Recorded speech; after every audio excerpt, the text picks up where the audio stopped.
Breaking news now from New York. The United Nations has chosen who will sit on its powerful new agency for women. Let's go to David Common at the UN with the results of a hotly contested election today to fill its seats. David? Well, Iran has lost, and that's really the headline out of this. Canada, Australia, and the United States had lobbied very hard against Iran getting a position, a spot on this powerful new body.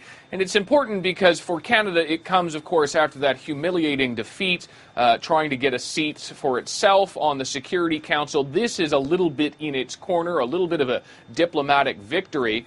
And for Iran, it's certainly a defeat, but one that had been fought very hard against by countries like Canada. You recall that today Iran was to hang a woman who'd originally been convicted of adultery and sentenced to death by stoning.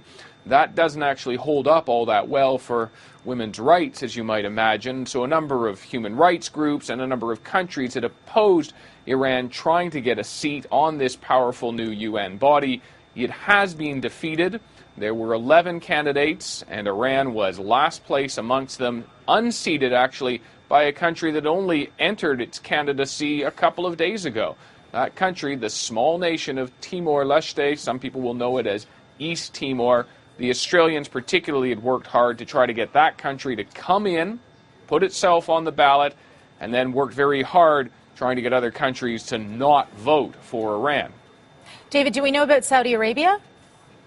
Saudi Arabia, it appears, is on. That was considered a near shoo-in. Of course, Saudi Arabia has had a very mixed record, both for just human rights generally and for the rights of women. Women in that country, for instance, cannot drive. They're very much treated as second-class citizens. So it is a bit of an issue, one might imagine, to have them on an organization that is there to champion internationally the rights of women.